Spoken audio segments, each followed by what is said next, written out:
guys, my friends, now we are here to repair this heater. This is full heater. The full heater sa pag-taytagin. Okay na. So this from David to engineering, the heater full heater. So this is the guys, can we check the heater? How much spare at this is the description.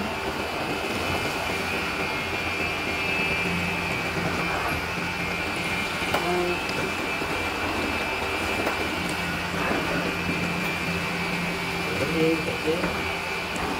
C90X.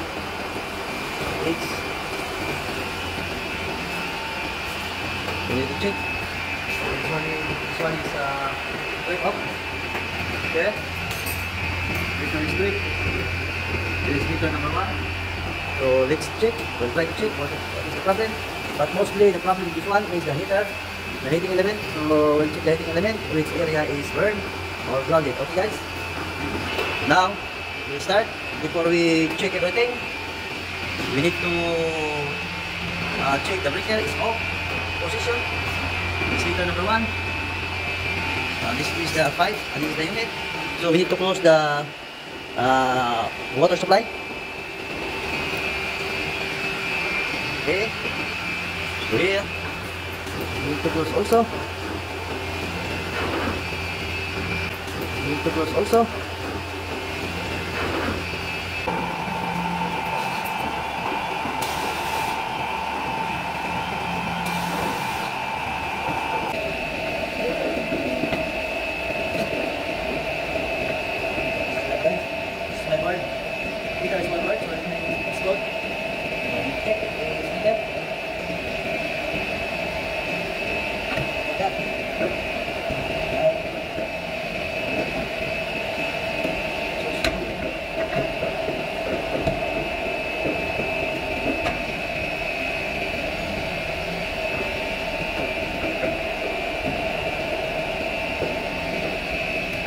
Alright guys, we need to remove this one. Using for us.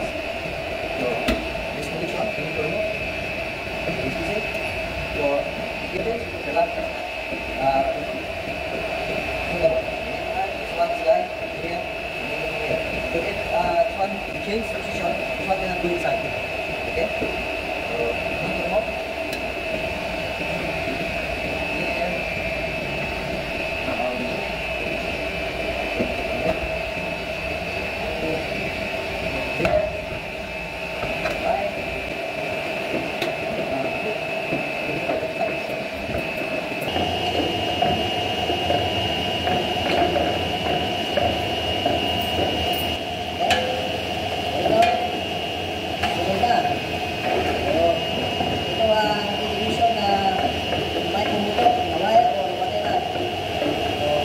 So, nasusunog yung mga kontaktor. Kontaktor. Okay, ito. So, yung isa, sobrang sunog talaga. Ito na side ito. So, try natin. Buksan o i-migger natin para makita natin yung problema ng heater or heater ba or kontaktor lang. Okay guys? So, nakita ko sa inyo guys. Kaya pala, 1, 2, 3, 4, 5, 6, 7, 8. So, 8 po. Sa isang heater, dalawang kontaktor. Ganito ang ginagawa nila. So, dito, kumuha sila ng power. Okay? So, ito ang line 1. Papasok dito. Pumapasok. So, dito nilulupin nila. So, ito, na power, galing sa main supply. Tapos, pag-activate nito ng yung isang kontaktor, papasok siya dito na pupunta yung heater. Nandito yung output sa heater, guys. Hindi mo siya makita, wala tayong malakas na ilaw. Kasi ito lang yung gamit natin. So, ito yung heater. Yung heater, nandito lang sila 1, 2, 3, tapos 4, dito. So, bawat heater may dalawang kontaktor. Okay? So, ito, pinalitan na nila noon. So, wala pa ako dito. So, okay. So, hindi mo pumapasok yung kurente. Nandito yung kurente. Ito ang ginagawa nilang main magnetic conductor para sa supply, main supply. Tapos papasok siya dito, papasok papuntang heater. Pag mag-activate na yung conductor, papasok siya dito sa bigyan niya ng supply dito sa dito sa heater. So yun pala guys, parang may heater pa. So anin na heater siguro. Anin. Anin, ano ba? Nandito sa ano guys, dito sa iba. So tingnan natin ulit. Buksan natin itong kabila.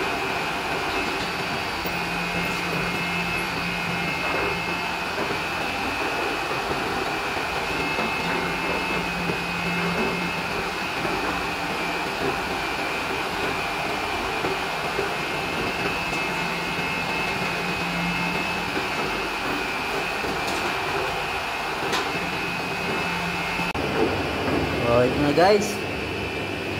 Okay. So, right. Dapat ina-isa-isa to guys. Okay. So, sa 8 na contactor, dalawa-dalawa ang ginagamit.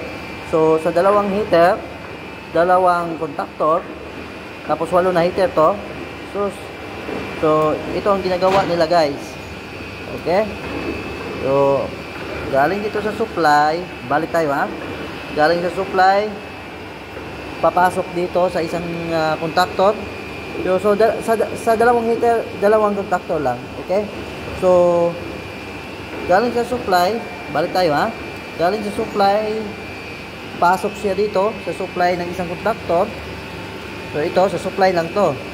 Dahil ito para sa heater. So, pag-activate nitong contactor na to, papasok yung kuryente dito. Papasok yung kuryente dito. Papasok ng kuryente, mag-activate itong contactor na to. Tapos, magbigay ng supply dito sa dalawang heater. Ito. Isa at sa kabila. So, ganun pa rin sa dito sa yung ibang contactor, ganun pa rin. So, dalawang heater. Okay? Ito para sa main supply, ito sa heater, ito sa main supply, ito sa heater. Pareha lang sila ng guys, pareho lang ng sitwasyon dito sa sinasabi natin. Okay? Tapos, mayroon tayong temperature sensor. So, nakabalitad siya, so hindi natin makikita. Dahil nilagyan natin ng screw at yung mga gamit natin. So dito na tayo mag-display. So ito yung temperature controller niya. Okay? Tapos mayroon siya mga indicator para sa power, para sa heater on, para sa flow switch, kung mayroon ba siyang tubig na dumadaan dito. Ito ang flow switch guys. Pag walang flow na tubig, so hindi gagana yung heater. Dahil pag gagana yung heater tapos walang flow na water, so masisira yung heater natin. Okay? So focus tayo dito guys sa so yung nasisira na heater. Okay guys? Tayo dito. So imimigyan natin kung saan yung problema. So dito parang ito ang malaking problema. Dahil pumuputok yung contactor.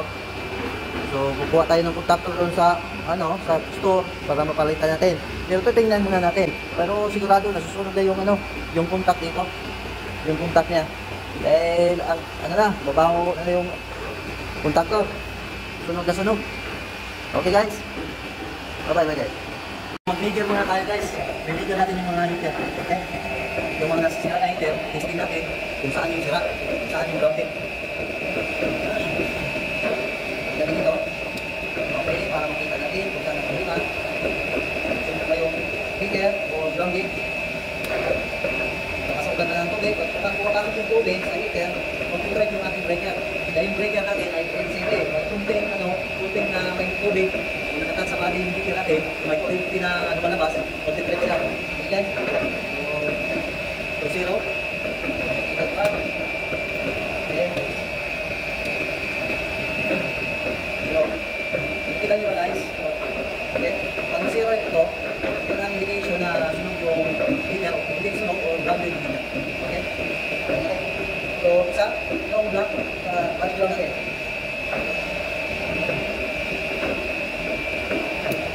Ika na lahat guys. Isa. Isa. Hindi.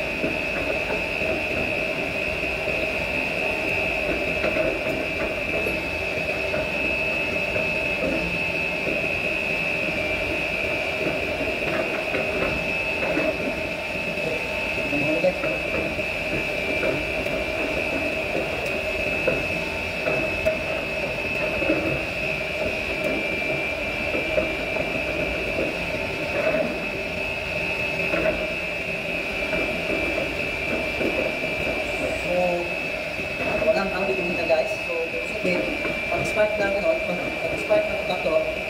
So, kasi yung current eh, malakas na current, tumataas yung amperahe, kaya nag-trip doon. Okay?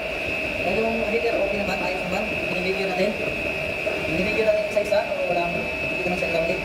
So, try natin sa box. Kung may pinibigyan ba siya. Yung mga heater. Tingnan natin kung balance ba yung ano niya.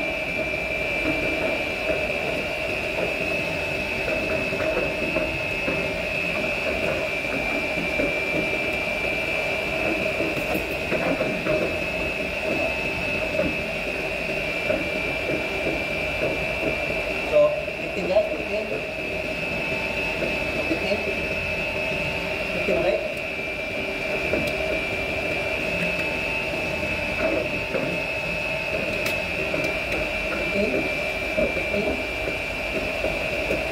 So 15 ohms.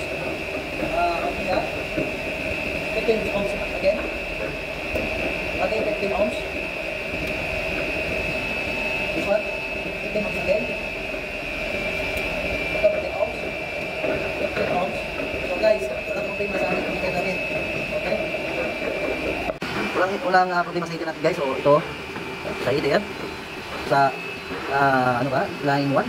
Line 1, line 2. So 15 ohms. So line 1 and line 3. Okay? Line 1 and line 3. 15 ohms again.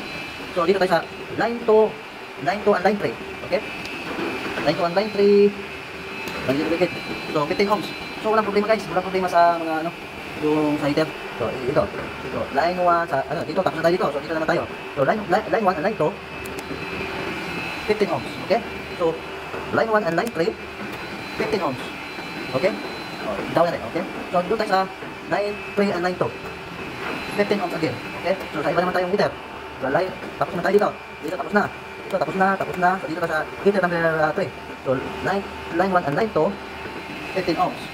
So line 1 and line 3 15 ohms. So line 2 and line 3 15 ohms. Dapat siguraduhin natin guys yung mga heater okay ba siya? Dahil magkakita naman ng ibang contactor, pag hindi natin mati-check yung mga heater, baga puputok na naman. So yung isang heater, okay? So sa last na heater, line 1 and line 2 15 ohms.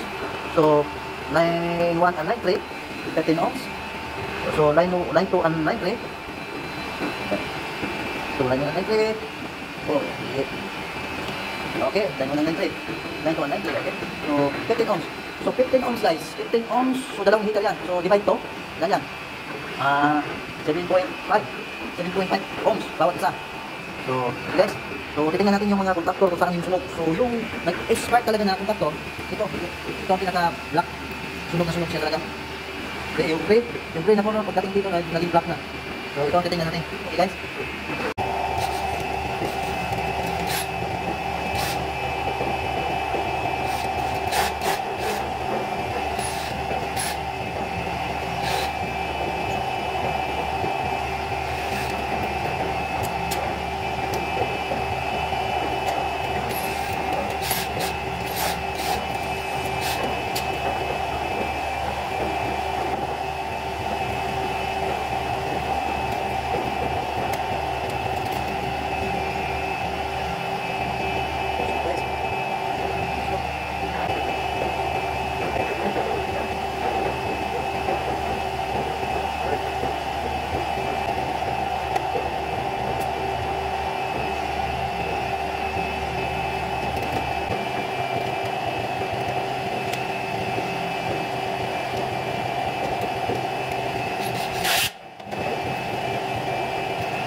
guys.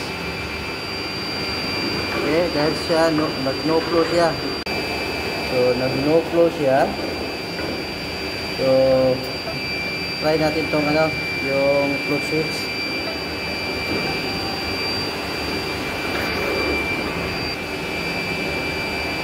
Why? I'm here, I'm busy. Why I'm here in I'm making the balcony door. Oh, I don't know that one.